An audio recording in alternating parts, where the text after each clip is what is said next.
Mm. Hello, everyone, and welcome to the 80s Parenting Podcast. I am Malinda, and I am here with my friend Heather. Hello, HT.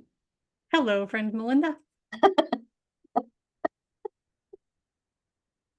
You're awfully giggly today. I am very giggly today, Heather. So, Heather and I decided that when we turned 50, we wanted to try new things. So, we decided one of those new things was going to be a podcast. And we were talking about all things 80s. And we started off by telling our stories and our experiences of being parented in the 80s and the things that we got away with and the things that would be frowned upon today, Heather. Many. Many, many things. And then we decided that we were going to take a deeper look into some of the things that we loved as kids. Yes. So that is what we're doing now. And we're looking back because there was no Google or books on these topics because they were just out. And there was nothing that we could research because they were new and emerging companies, Heather.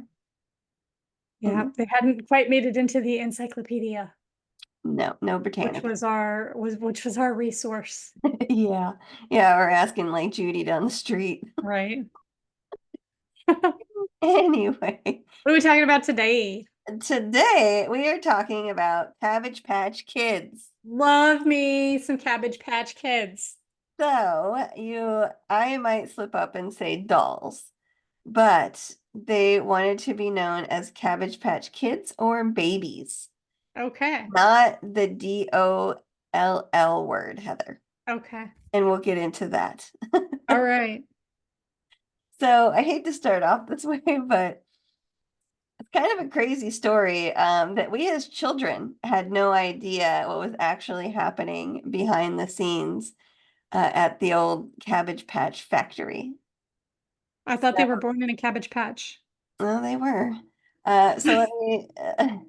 So I'm going to share our histories of Cabbage Patch dolls, Okay. and then I will get into the true history of Cabbage Patch Kids, and it's a little dark. Okay. It's a little dark for a toy, so to Well, speak. you know that the Cabbage Patch Kids that we bought in the boxes in the store Mhm. were not the actual original Cabbage Patch Kids. Heather, do you want to tell the story? Nope, go ahead. Carry on. Was Okay. there crime and deceit and espionage in the patch? No, but we pretty much got introduced to like Econ 101 at an early age. Okay. Well, microeconomics. Yeah. Supply and Mhm. demand was big, big, big. Yeah, exactly. And money and big business. Yeah. All that stuff. All of those things, Heather. All right. So, let's just start out by saying what is a Cabbage Patch Kid slash doll? So the ones we had were cloth and or plastic heads and soft bodies. Hmm. So the classic Cabbage Patch Kid had a cloth head with yarn Hmm. hair and a soft, cuddly fabric body. Yep. They had close set eyes, pudgy faces, and they aren't conventionally pretty, and some might say kind of average looking, or one person said ugly, but I didn't think they were Oh, ugly. I I thought thought they they were were adorable. adorable, like ugly cute, I guess, Yeah. So they varied in sizes. They had babies and kids, so they were like 9 to 16 inches tall. And they had different eye colors, different skin tones, different hair colors, and different genders. And they Hmm. had their signature baby powder scent. That's right. I know, I forgot about that. That didn't last very long. So once you open the box, it was, you know, that was it. So, Yeah. and their appeal was their adoptability. So you got to name your kid and send in the papers, or you could just use the name that it came with, and they all came with first name and a middle name. So they all had two names. So Yeah. you could submit your birth certificate and put your last name on there or change the name altogether and send it to the Babyland General Hospital. Oh And my gosh. and then this is a fun that I forgot about this. And then a year later, they would send you a birthday card. Oh, Remember for the first birthday, they sent you a birthday yes. card? Isn't that cute? I do remember that. Yeah, I bet you still have it. I ditched my stuff. I'll talk about it anyway. So, and they were also known for their uniqueness. So no two of the kids were alike. They were Really? they were all different. They were all uniquely different. Okay. So in 1983 to roughly 1985, we were 10 to 12 years old, and that's when the craze began for us. Hmm. So we wanted Cabbage Patch dolls because everyone had one. Yeah. And then in order to get said dolls, we had to involve our parents Hmm. Because we because didn't they have money. nope, they were a little spendy, which sent adults into these frenzies. So I was I'm sorry, I will list all the references in the sources that I used in the show notes. Hmm. So there was long lines and auctions and battles for these toys, these dolls. I'll say People word got dolls. into actual like physical altercations in Yeah, they did. stores. It was like this Cabbage Patch getting was like pre-Black Friday crazy. Yeah. Yeah. Yeah. So, but later on they became available a little bit more available, especially in Arizona. They were available at like drugstores and Hmm. like big chain stores like Toys R Us. So my story is, Heather, my mom, I wanted this Cabbage Patch doll, right? Yeah. Probably because everybody else wanted them and there was commercials on TV and they were well sought after. Yeah. And my mom went to an auction Hmm. in at a drugstore. I think it was Long's Drugs, but I could be wrong. Hmm. So they were outside and they had a whole bunch of people lined up and they were auctioning off these dolls. So Hmm. I wanted one that had brown hair like me and blue eyes like me and pale skin, right? Hmm. So anyway, um, so I did get a Cabbage Patch doll and her given Oh. name on the birth certificate was Karina Carell. And she had all the same features as me, so I had a doll that looked like me. Oh. And she came with a dress and bloomers and white shoes, a birth certificate, and a diaper. And under the diaper was the signature of one Xavier Roberts Hmm. with the date, which was creepy that your butt would be signed by a dude, but whatever. Anyway, The dad. yeah. But the artist actually, Xavier Roberts actually said it was because he was an artist and he signed his work, which is even Okay. creepier, but whatever. We'll get into that. So that doll, my mom spent $80.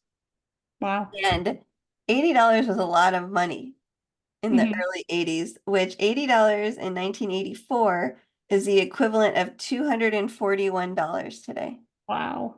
That's a lot. That's a lot. I mean, I wouldn't spend that much on a doll now and or a toy. Mm-mm. I don't think. I mean, maybe, but no. I don't remember how I got my first one. It was just dumb luck, I think, that we happened to be at the store and they had just They gotten had the them. shipment Yeah. in. So, are they worth a lot today? Nay, Nope. they are not worth a lot today. Basically, like whatever value that someone is willing to pay. So like So much $20, $60. sentimental value for That's me, what I though. mean. That's the thing, right? And so I gave mine away. I gave them to like the veterans. Um, I forget what is it called? The Goodwill, but the veterans. I Oh, yeah. gave mine away when we moved in 2019, and I had two dolls and all of the accessories, the baby carrier, the diapers, the Hmm. clothes, the shoes, all the stuff. I had all the little accessories to go with it. And so hopefully somebody got it and is playing with it today. So tell me your Cabbage Patch story, Heather. So I don't remember, like I said, I don't really remember the story of how I got my first one. I do remember my first one's name was Johanna Helena, I and remember she that too. had brown eyes, and I think she had, no, I know she had brown hair. I think she had brown eyes. She was the one that I took out and played with. Okay. All the other ones, because I had six in total. Richie Rich. No, my grandparents, my grandma would buy them for me all the time. Mhm. Um, but I had six altogether. I had a boy, a little boy named Donatello, who was Italian. He was in one of the Italian, like he immigrated. I don't know how we got an Italian Cabbage Patch Kid here, but he was Italian. Yeah. And then I had one of the preemies. Hmm. And I don't remember if I had an African American baby or not. I think I did. I have a picture of all six of my babies, and I actually still have many of them. However, they've been in my mom's attic in Arizona for years, so I have no idea what condition they're still in. They But probably disintegrated. I hope not. But I'm gonna send my son up into the attic when it's not 113 degrees anymore in a few months, and get them down There you go. so I can be reunited with all of my babies and No, see who I kept. I don't know if I still have all six of them. I don't think I kept all six of them. your mom probably threw them away. No, I know I have some of them, Oh, okay. but I don't know. I don't think I have all six of them still. Yeah. I had one Um, of the babies. I had two, and the baby's name they're was preemie. the preemie was Marcy Hyacinthia. Oh, Interesting name. yeah. And I So would take them all out and like play with them sometimes, but other than Johanna, most of them stayed in their boxes most of the time. And the ones that I have, I think for the most part are still in the boxes, and I think I still have their birth certificates. yeah, I kept mine in the box, which is weird because it's like, why wouldn't you just throw the box away and play with the toy? I don't know. Well, that's what I did with Johanna, but the rest of them I The kept rest them. of them you were saving for a rainy day to sell on I eBay guess. They that you sent didn't on, they sat on my shelves for that you years. didn't know existed. Well, it's funny. I'll let you finish, but I do have another Cabbage Patch story that Oh, I have involves. one that your grandmother was That's the obsessed one with I'm that talking doll. about. Anyway, so Heather, I oh, I rented Billion Dollar Babies, the true story of the Cabbage Patch Kids Oh, in, wow. in Woofta. Let me tell you, Okay. it is it was a little difficult to get through, but it was, I mean, it was fascinating. So it's a documentary and you can rent it on the Venimo. What is it? Hmm. Anyway, you can rent it there. I'll put it in the show notes. So it's directed by Andrew Jenks. Do you know who Andrew Jenks is? Hmm. He does a lot of podcast work and he does like a lot of documentaries. And so I was Okay. like, oh, he did that. Like I didn't know. He did that gangster capitalism podcast. Oh, okay. Yeah, Yeah. it's really good. Anyway, and the really and that podcast, What Really Happened. That's a good one too. Uh-huh. And it's narrated by Neil Patrick Harris. Oh, cool. Doogie. Doogie. So anyway, let's go back, Heather. So let's talk about Martha Nelson Thomas, who was a doll maker and an artist. Hmm. And she was born November 29th, 1950. She was an American folk artist known for her work in soft sculpture. Hmm. Thomas was the creator of Doll Babies, later plagiarized, supposedly, Cabbage Patch Kids. Oh, I no. know. So, Heather, in 1971, while a student, Thomas began experimenting with soft sculpture in the form of dolls. She designed her Doll Babies, was the name of them, with the input from children she knew, and she made them by hand and sold them at craft fairs around uh, Louisville, Kentucky. Okay. Okay, so she was in the old South. And in 1976, she met Xavier Roberts at one of these Okay. craft fairs, and he asked her to supply him with the dolls to sell in Georgia, is where he lived and worked. And he ran craft stores, like creator stores. So Okay. people would, I don't know if they were called craft fairs or craft stores, but they were a storefront and they sold uh, things that people made, just Okay. random things that people made. So he asked her to supply the dolls, so she did, and she briefly let him sell her doll babies, but then she stopped. And Roberts created his own version of that doll, which is very, very, very similar in 1978. And in 1982, he licensed the doll to Coleco for mass production under the name Cabbage Patch Kids. Wow. Isn't that weird? And so, poor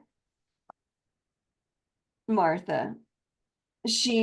Poor Martha, she ended up taking him to court. Oh, did she? Yeah, and she filed against him in 1983 seeking $1 million in damages. And in 1984, the case was settled out of court for an undisclosed amount. Hmm. But at that same time, there was a waiting list for Cabbage Patch Kids because they were so popular. There was like a 9-month waiting list for these things. Wow. So, but after she didn't let that get her down. So after she sold a line of crafts items that gave the patterns to make these dolls. Oh, good for her. So yeah, exactly. So she sold, and it says that she sold the supplies with all the supplies you needed for about $16. And if you watch the documentary, it's fascinating because you can see her making the doll and they look Mm. exactly alike. And she's hand painting the like the eyes on, Wow. and she's dressing them in similar clothing, and they're the same. They're not the plastic head ones, Right. but they're the clock babies, her doll Yeah. babies. So anyway, so some people say that Xavier stole the doll idea and it's not fair, versus the other 50% says that he's an incredible businessman that took this opportunity and inspiration to make it his own. So was Martha just a doll maker and an artist? And was Xavier just a businessman? Hmm. It's up to you, 50-50, Yeah. 50-50 on that front. Yeah. So That's crazy though. yeah, I don't know.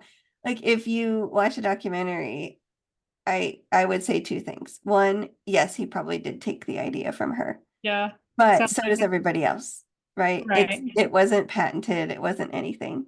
So it Right. wasn't copyrighted or anything like that. So, and I'm sure other people at the time were making similar dolls, Yeah. right? I mean, it was just a basic doll out of material, and then she stuffed stuffing in it that was all Yeah. plushy. So, Well, but who knows? and But he did she come also, up with the concept of it? Probably. yeah, he came up with the concept of it and Mhm. having them be born in the Cabbage Patch. And there's Yeah, a lot and we'll of get these into that. So promotional videos of, that's what I mean. So he was more of a businessman right. rather than, and he was an artist, but he was a businessman, and Yeah. he just ran with it, right? So Yeah. he probably, I'm sure, he probably saw these dolls and they were selling Hmm. and wanted to get more, and Martha was like, "No, thank you." And he's like, "Oh yeah, Martha, let me shut down this craft fair business that I'm the manager at and make my own Right. stuff." Right. And he was only 21 years old. Are you serious? Yeah, Holy crap. he was a wee lad. I didn't know that. Yeah.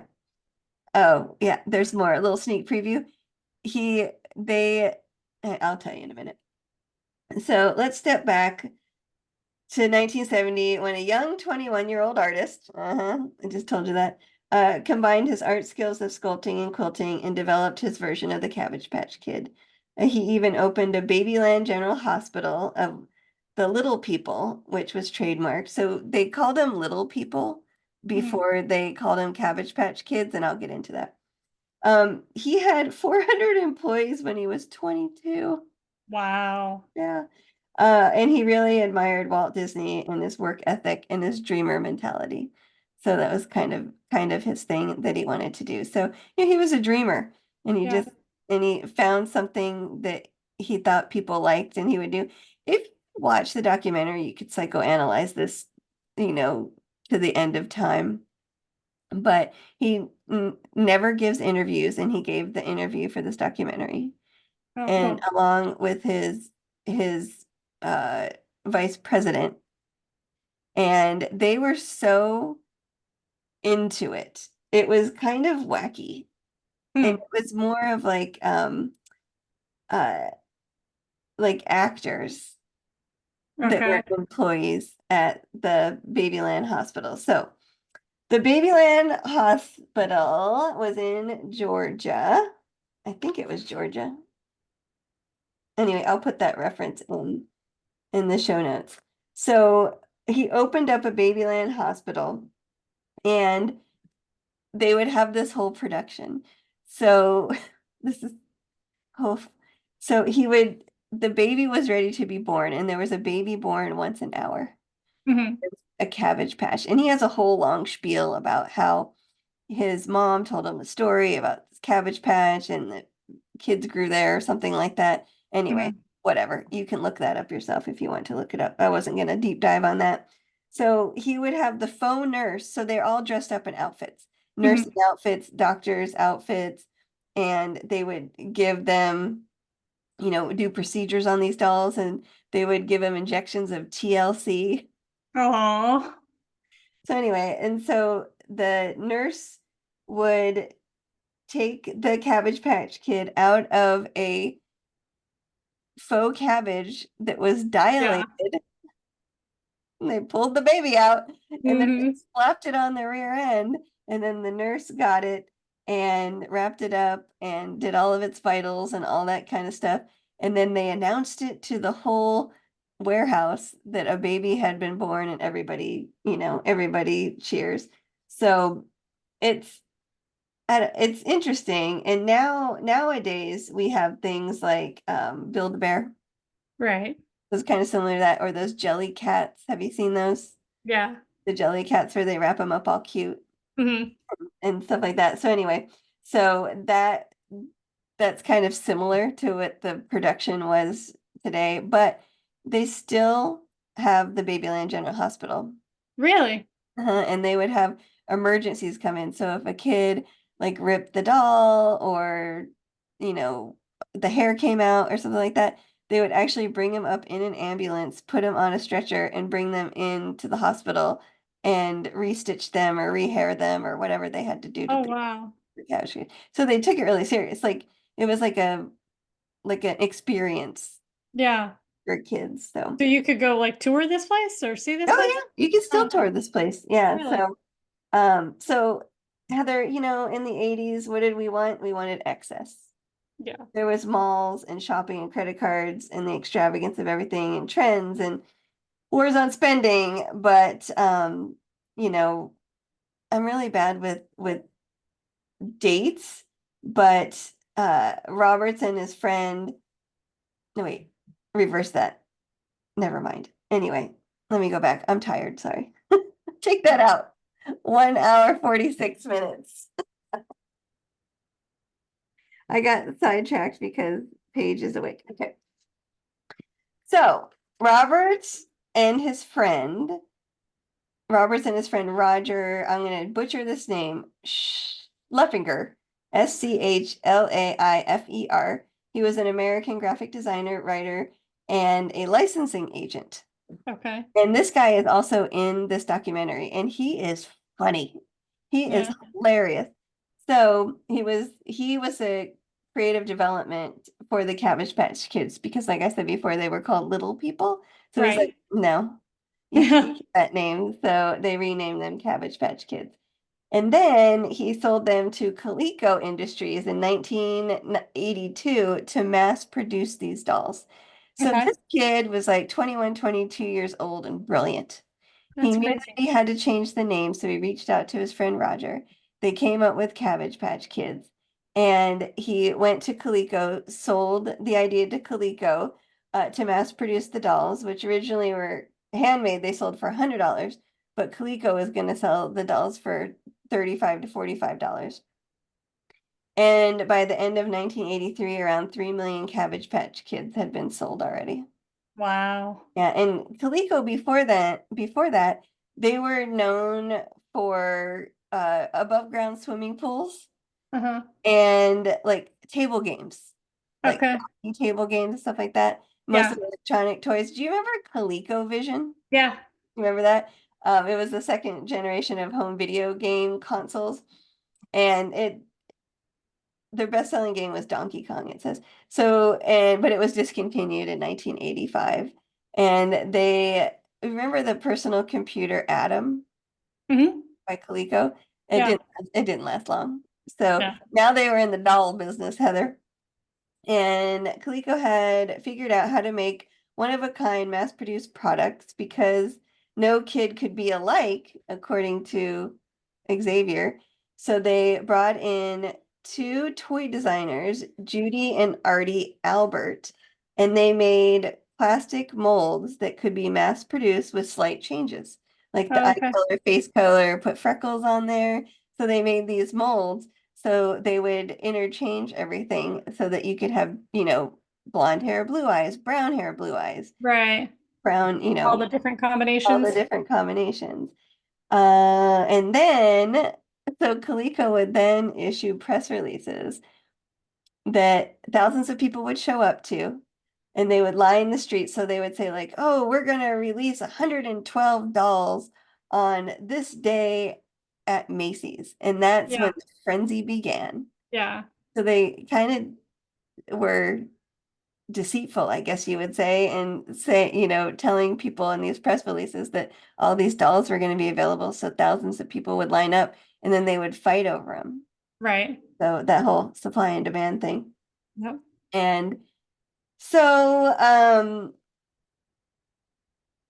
they were successful for many reasons, these dolls, because of their adoption and the vulnerability of what they look like and the peer pressure of I gotta have one, that Hmm. kind of thing. And it's fascinating in the documentary if you want to watch it. There's a couple that has about 6,000 Oh my God. Cabbage Patch dolls, kids, and they are interesting. So they Wow. want to be like buried with their some of their cabbage patches, and Wow. they've already set it out in their wills that they wanted to be, buried with all the dolls. So anyway, Holy cow. so those people are fascinating in this documentary. I just have to say the documentary was pretty fascinating. It was Hmm. a little dark and a little creepy. Hmm. And so they cannot keep up with the supply. So they had so many factories, and then the conspiracy theories started on that they were doing it on purpose. And really, the guy, I forget what his name is now. I thought I wrote it down, but maybe I did not. The vice president of Coleco said, we opened up six more factories in China, and it takes long to produce them, like a month to produce the dolls, and 3 months to ship them here, Right. to ship them to the United States. So really, they weren't. So the footage, if you want to watch that documentary, even on YouTube, is crazy because that one store, four people were hospitalized, and one lady broke her leg just to try to get the Christmas gifts for people. Isn't that crazy? That's crazy. Yeah. So at the first year earnings report, Coleco made $1 billion. And Roberts was 22, 23 years old at the time. And he only gave Martha that 1 mil, Wow. supposedly $1 million. They expanded and made real kid diapers that were a success of $25 million success. They also had the carriers, the strollers, the Yeah. clothing, all that kind of stuff that were very successful. The only thing that they fell short on was a low sugar cereal that wasn't profitable at all. Oh. So in Cleveland, Georgia, there's still the Babyland Hospital, and you can go visit and you can have your whole cabbage experience. And some fun facts, Heather, about the CPK kids. They were the official mascot of the U.S. Olympic team in 92 and 96. Nice. We're doing the Olympics right now. 1985, Christopher Xavier was the first to travel to outer space on the U.S. shuttle mission. Wow. Yeah. And last but not least, Heather, in November of 2020, three Cabbage Patch Kids were inducted into the National Toy Hall of Fame. Just And in 2023? yep, 2023, Holy they're crap, inducted I in would the have Hall of thought they Fame. would have been in there for a long time. No. So billions and billions of dollars later. And we were a part of that, Heather. Yes, we were. Sixfold. 6 times over. 6 times over. So that is a little brief history of the Cabbage Patch Kids. And I'll link everything in the show notes. And you can rent or buy the documentary for like $5. Nice. So there you go. There you have it. The story of the Cabbage Patches. Now I want to go get my babies and play with them. Oh, debate. Anyway, a little sleepy now, Heather. So Me Heather too. and I did a marathon run of these podcasts, but we're excited and we like doing it. So For thanks, sure. everybody. Have a good week.